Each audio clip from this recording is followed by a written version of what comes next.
Qu'est-ce que tu voudrais faire comme psychodrame plus tard? Pour l'instant, je travaille comme psychologue privé. C'est le seul moyen pour l'instant. J'aimerais bien travailler avec une équipe, mais parce que ce n'est pas possible pour l'instant, je travaille avec une autre psychologue et on fait un groupe de développement personnel. Oui. Uniquement avec des femmes, des mères.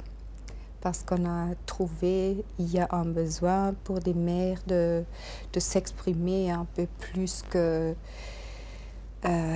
normalement dans la routine de chaque jour, c'est possible. Et pour l'avenir, j'aimerais bien travailler dans le cadre scolaire avec des professeurs. Moi, ce qui m'intéresse, c'est d'aider les éducateurs. Enfin, le psychodrame, comme je le vois, ça permet d'aider les éducateurs à voir comment s'organise leur propre vécu avec le vécu des enfants. Et que ça permet d'analyser plus complètement une situation au niveau intellectuel, mais aussi au niveau du contact et au niveau d'une réciprocité dans les échanges. Ça permet notamment, ce qui est quand même pas facile dans les discussions, de vraiment prendre la place de l'enfant et de s'imaginer comment il peut vivre les choses. Ça, c'est vraiment un aspect que je veux pousser.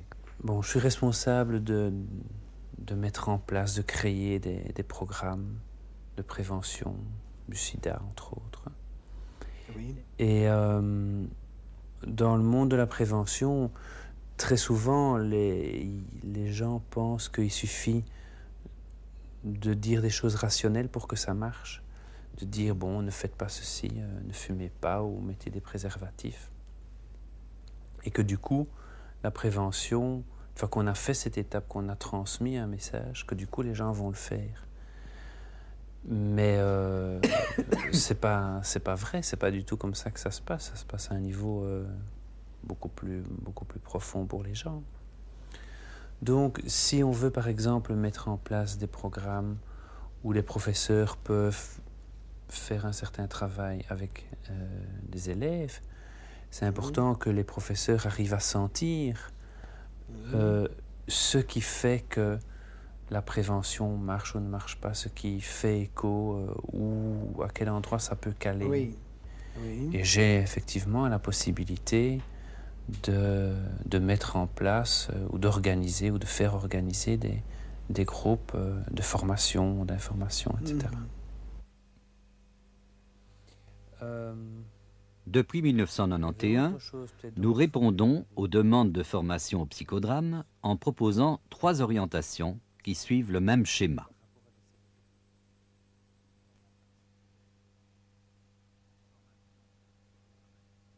Une formation de psychodramatiste psychothérapeute réservée aux psychologues cliniciens et aux psychiatres. Une formation de psychodramatiste en institution réservée à des soignants qui ont le projet de pratiquer du psychodrame dans une institution de soins. Une formation de psychodramatiste socio-éducatif réservée à des personnes qui veulent utiliser le psychodrame dans le cadre d'une action sociale, éducative ou de formation. Chacune de ces formations peut déboucher sur une reconnaissance par le groupe Verveine CFIP. Le programme de formation comprend essentiellement 3 phases et 3 passages. Phase, l'expérience personnelle du psychodrame thérapeutique, l'expérience didactique qui permet de continuer le travail thérapeutique et de commencer la pratique,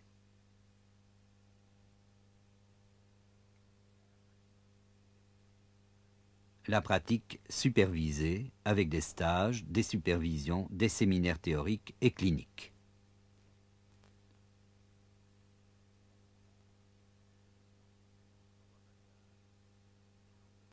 3 passages, les entretiens d'entrée au groupe didactique, l'évaluation dans ce groupe,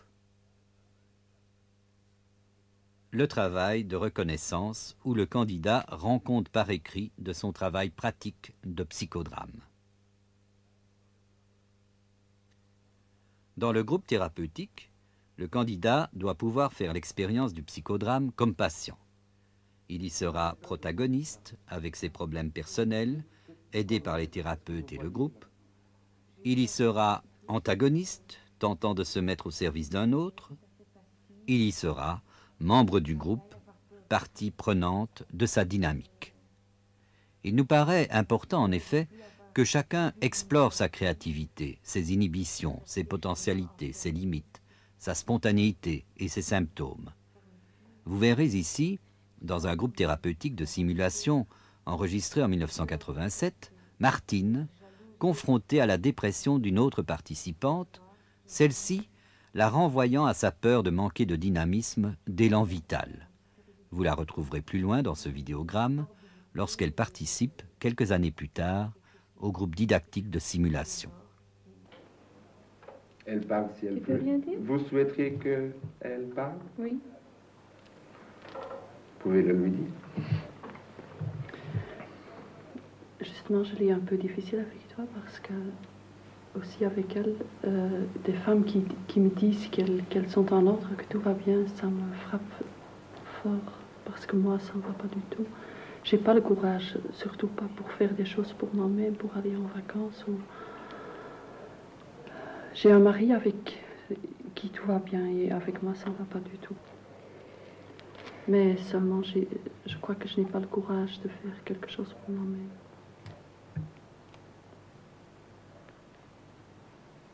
Et c'est de ça que moi j'ai peur. D'être un peu comme toi, de tomber dans... que tout commence à peser trop. Et moi j'ai peur de ton état.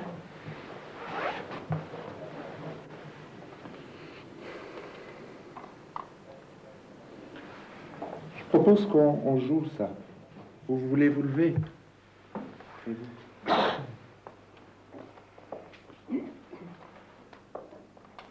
Vous avez peur de son état? Ah oui, j'ai... Dites, de quoi vous avez peur? Qu'est-ce que vous voyez là? J'ai peur de devenir triste.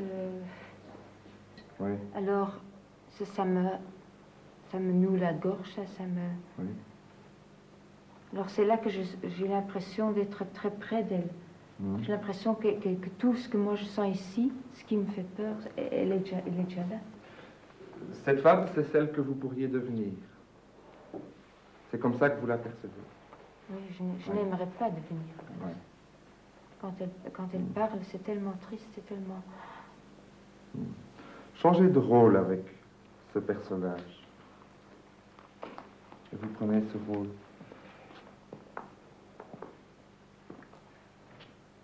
Comment est-ce que vous voyez Martine? Dites-le lui. Je crois que tu es un peu trop sauvage, que tu veux trop éblouir, que tu veux trop avoir tout, tu n'es pas tellement sérieuse. Tu es trop plein de tout.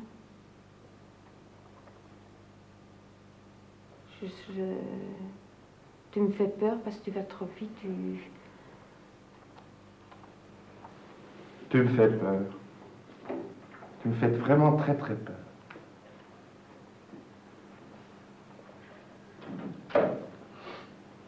J'ai peur de devenir comme toi. Mais il ne faut pas avoir peur. C'est moche, mais il ne faut pas avoir peur. Vous reprenez votre rôle.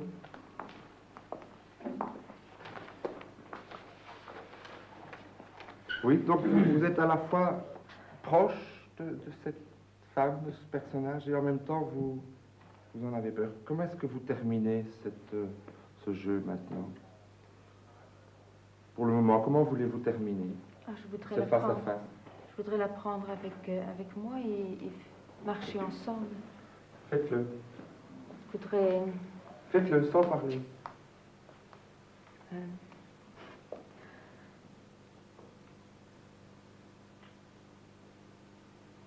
voudrais lui montrer des choses.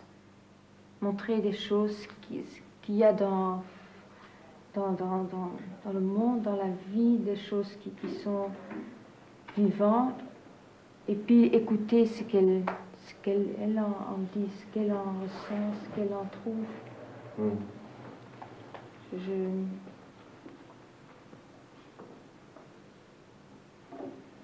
Peut-être, je sais pas si je voudrais lui tellement montrer des choses en la tenant comme ça. Je crois que j'aurais besoin de l'écouter et de permettre le silence.